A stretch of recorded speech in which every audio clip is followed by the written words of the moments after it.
Hi friends, ತವಾ ಫ್ರೈಗೆ ಬೇಕಾಗಿರೋ ಮಸಾಲೆ ready ಆಗಿದೆ.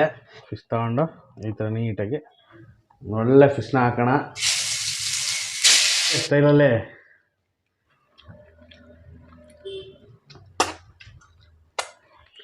ಹಾಯ್ ಫ್ರೆಂಡ್ಸ್, ಎಲ್ರಿಗೂ ನಮಸ್ಕಾರ. ನೀವು ನೋಡ್ತಾ ಇದ್ದೀರಾ ಸೂಪರ್ ಕನ್ನಡಿಗರು. ನಾನು ನಿಮ್ಮ ಕನ್ನಡಿಗ. ಇವತ್ತು ನಾವು ಈಸಿಯಾಗಿ ಒಂದು ಫಿಶ್ ತವಾ ಫ್ರೈ ಮಾಡೋದು ಹೆಂಗೆ ಅಂತ ಹೇಳ್ಕೊಡ್ತೀನಿ ಬನ್ನಿ. ನೀವು ಬಿಗ್ನರ್ ಆಗಿದ್ರು ಅಷ್ಟೇ, ತುಂಬ ಈಸಿ, ತುಂಬ ತಲೆ ಕೆಡಿಸ್ಕೋಬೇಕಾಗಿಲ್ಲ. ತುಂಬ ಕೆಲವು ಐಟಮ್ ಹಾಕೋದು, ಬಟ್ ಟೇಸ್ಟ್ ಮಾತ್ರ ಅಲ್ಟಿಮೇಟ್ ಆಗಿರುತ್ತೆ. Dead easy. ಬನ್ನಿ ನೋಡೋಣ ಅದು ಹೆಂಗೆ ಅಂತ ಒಂದೊಂದಾಗಿ ಹೇಳ್ತಾ ಹೋಗ್ತೀನಿ. ಹಂಗೆ ಫಾಲೋ ಮಾಡ್ತೀರಿ ವೀಡಿಯೋನ ಫುಲ್ ನೋಡಿ. ಮೊದಲನೇದಾಗಿ ಫಿಶ್ನ ಚೆನ್ನಾಗಿ ತೊಳ್ಕೊಬೇಕು. ಇದನ್ನು ಒಂದಕ್ಕೆ 2 ಸರಿ ತೊಳಿಬೇಕು. ಯಾಕೆಂದ್ರೆ ನಾವು ಎಷ್ಟು ಕ್ಲೀನಾಗಿ ತೊಳಿತೀವೋ ಅಷ್ಟು ನಮಗೆ ಸ್ಮೆಲ್ ಬರೋಲ್ಲ, ಇದು ನೀಟಾಗಿರುತ್ತೆ.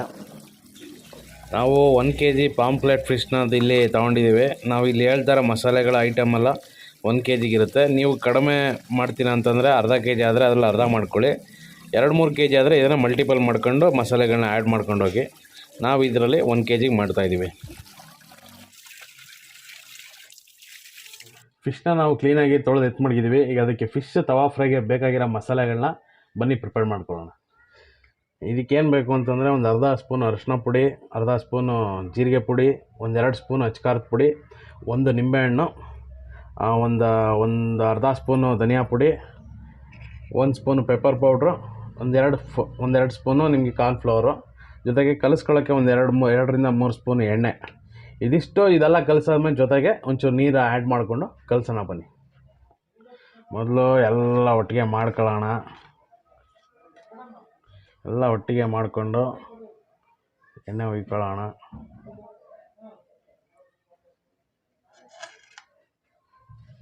ಎಣ್ಣೆ ಹುಯ್ಕೊಂಡು ನೀಟಾಗಿ ಕಲಿಸ್ಕೊಳ್ಳೋಣ. ಜೊತೆಗೆ ರುಚಿಗೆ ತಕ್ಕಷ್ಟು ಉಪ್ಪನ್ನು ಹಾಕೋಬೇಕು ನಾವು ಜೊತೆಗೆ. ಈಗಲೇ ನಿಮಗೆ ರುಚಿಗೆ ತಕ್ಕಷ್ಟು ಉಪ್ಪನ್ನ ಇಲ್ಲಿಗೆ ಆ್ಯಡ್ ಮಾಡ್ಕೊಳ್ಳಿ. ಆ್ಯಡ್ ಮಾಡ್ಕೊಂಡು ಅದನ್ನು ಚೆನ್ನಾಗಿ ಕಲಿಸ್ಕೊಳ್ಳಿ. ನೋಡಿ, ಪೇಸ್ಟ್ ನಿಮಗೆ ಈ ರೀತಿ ಬರಬೇಕು. ಚೆನ್ನಾಗಿ ಕಲಿಸ್ಕೊಳ್ಳಿ. ನೀಟಾಗಿ ಈ ಥರ ಕಲಸಾದ್ಮೇಲೆ ಇದಕ್ಕೀಗ ನಿಂಬೆಹಣ್ಣು ನಾವು ಕಟ್ ಮಾಡಿಟ್ರೆ ಹಾಕೊಳ್ಳೋಣ.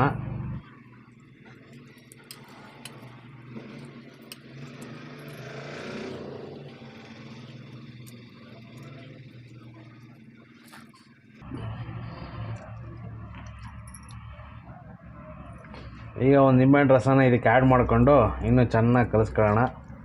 ನೋಡಿ ಯಾವ ಥರ ಬರ್ತಾಯಿದೆ ಅಂತ. ಇದು ನಾವು ಎಷ್ಟು ನೀಟಾಗಿ ಕಲಿಸ್ತೀವೋ ನಮಗೆ ಮಸಾಲೆ ಅಷ್ಟು ನೀಟಾಗಿ ಹಿಡಿಯುತ್ತೆ. ಇದಕ್ಕೆ ಬೇಕು ಅಂದರೆ ನಾವು ಒಂದು 2 ಸ್ಪೂನ್ ನೀರನ್ನು ಬೇಕಾದ್ರೆ ಆ್ಯಡ್ ಮಾಡ್ಕೋಬೋದು. ಬಟ್ ನಾನು ಇದಕ್ಕೆ ನೀರಿಗೆ ಆ್ಯಡ್ ಮಾಡಲ್ಲ, ಯಾಕೆಂದರೆ ನಿಂಬೆಹಣ್ಣು ರಸನೇ ಜಾಸ್ತಿ ಇದೆ. ನಮಗೆ ನೈಸಾಗಿ ಬಂದಿದೆ ನೋಡಿ ಇಲ್ಲಿ ಯಾವ ಥರ ಬಂದಿದೆ ಅಂತ. ಈಗ ಫಿಶ್ನ ಇದಕ್ಕೆ ಮ್ಯಾರಿನೇಟ್ ಮಾಡಿಬಿಡೋಣ. ಈಗ ಫಿಶ್ಗೆ ತವಾ ಫ್ರೈಗೆ ಬೇಕಾಗಿರೋ ಮಸಾಲೆ ರೆಡಿಯಾಗಿದೆ. ಇದಕ್ಕೆ ಫಿಶ್ನ ಜೊತೆ ಹಾಕ್ಬಿಟ್ಟು ಇದನ್ನು ಮ್ಯಾರಿನೇಟ್ ಮಾಡೋಣ ಬನ್ನಿ. ಫಿಶ್ ತಗೊಂಡು ಈ ಥರ ನೀಟಾಗಿ ಸವರ್ಬೇಕು ಎಲ್ಲ ಕಡೆ.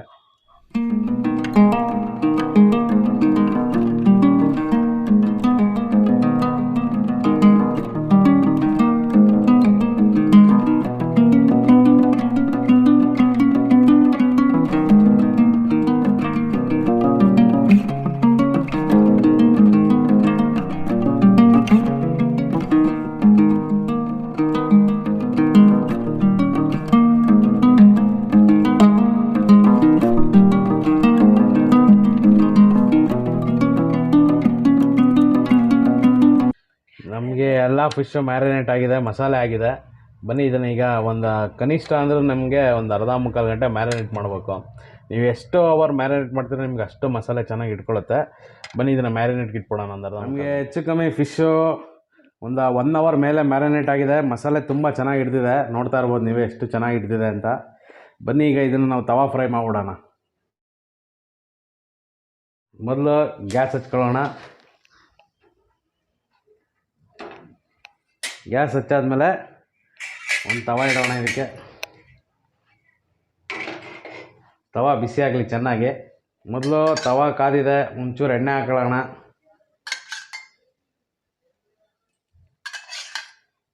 ಎಣ್ಣೆ ಸ್ವಲ್ಪ ಜಾಸ್ತಿನೇ ಹಾಕೊಳ್ಳಿ, ಏನು ತೊಂದರೆ ಇಲ್ಲ. ಗ್ಯಾಸ್ನ ಒಂಚೂರು ಕಮ್ಮಿ ಮಾಡ್ಕೊಳ್ಳೋಣ. ಈಗ ನಮಗೆ ತವಾ ಕಾದಿದೆ. ಒಳ್ಳೆ ಫಿಶ್ನ ಹಾಕೋಣ.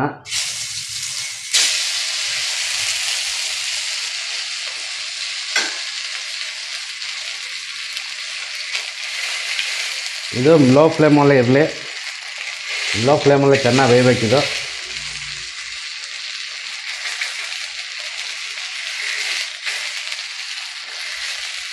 ಇದನ್ನು ಸ್ಟೀಮಲ್ಲಿ ಬೇಯಿಸ್ಬೇಕು. ಈ ಥರದ್ದೊಂದು ಪಾತ್ರೆ ಇದ್ದರೆ ಅದನ್ನ ಹಿಂಗೆ ಕವರ್ ಮಾಡಿ ಸ್ಟೀಮಲ್ಲಿ ಬೇಯಿಸ್ಕೊಳ್ಳಿ. ಯಾಕೆಂದರೆ ಸ್ಟೀಮಲ್ಲಿ ಬೇಯಿಸಿದಷ್ಟು ತುಂಬ ಚೆನ್ನಾಗಿ ಫ್ಲೇವರ್ ಆಚೆ ಹೋಗೋದೆ, ಒಳಗೆ ನಿಮಗೆ ಚೆನ್ನಾಗಿ ಕುಕ್ ಆಗುತ್ತೆ ಅದು.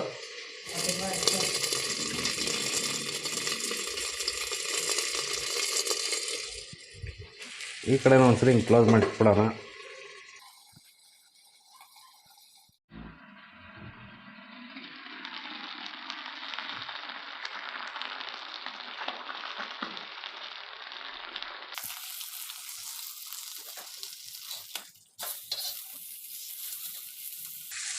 ನೋಡ್ತಾ ಇರ್ಬೋದು ನೀವು, ತುಂಬ ಚೆನ್ನಾಗಿ ಕುಕ್ ಆಗ್ತಾ ಇದೆ. ಫಿಶ್ ಆರೋಗ್ಯಕ್ಕೆ ತುಂಬ ಒಳ್ಳೆಯ ಒಂದು ಊಟ. ಅದನ್ನು ನೀವು ಟ್ರೈ ಮಾಡಿ. ನಾನ್ ವೆಜ್ ತಿನ್ನೋರಾಗಿದ್ದರೆ ಅಟ್ಲೀಸ್ಟ್ ವಾರಕ್ಕೆ ಒಂದಿನ, ಇಲ್ಲಾಂದರೆ 15 ದಿನಕ್ಕೆ ಒಂದ್ಸರಿ ಆದರೂ ಟ್ರೈ ಮಾಡಿ. ಇದರಿಂದ ಹಾರ್ಟ್ಗೆ ಒಳ್ಳೆಯದು ಫಿಶ್ಶು.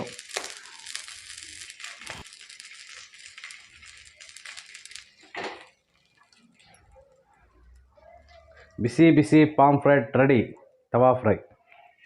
ನೋಡೋದ್ರಲ್ಲ ಫ್ರೆಂಡ್ಸ್, ಬಿಸಿ ಬಿಸಿ ಪಾಂಫ್ರೆಟ್ ತವಾ ಫ್ರೈ ರೆಡಿಯಾಗಿದೆ. ಇದನ್ನು ಟೇಸ್ಟ್ ಮಾಡೋಣ. ಇದ್ರ ಕಲರ್ ನೋಡಿದ್ರೆ ಬಾಯಲ್ಲಿ ನೀರು ಬರ್ತಾಯಿದೆ. ಬಟ್ ಇದನ್ನ ಹಿಂಗೆ ಟೇಸ್ಟ್ ಮಾಡೋದು ಅಷ್ಟು ಸರಿಯಾಗಲ್ಲ. ಅದ್ರ ಜೊತೆಗೆ ಸಾಲಡ್ ಇಲ್ಲ ಅಂದರೆ ಹೆಂಗೆ? ಬನ್ನಿ ಸಾಲಡ್ನ ಮಿಕ್ಸ್ ಮಾಡ್ಕೊಳ್ಳೋಣ.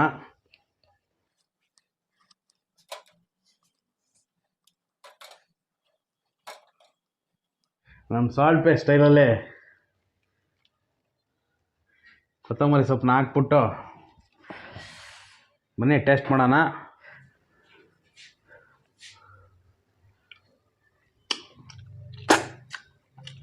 ಖಾರ, ಹುಳಿ, ಉಪ್ಪು ಎಲ್ಲ ಪರ್ಫೆಕ್ಟಾಗಿ ಹಿಡಿದಿದೆ, ಚೆನ್ನಾಗಿ ಬೆಂದಿದೆ.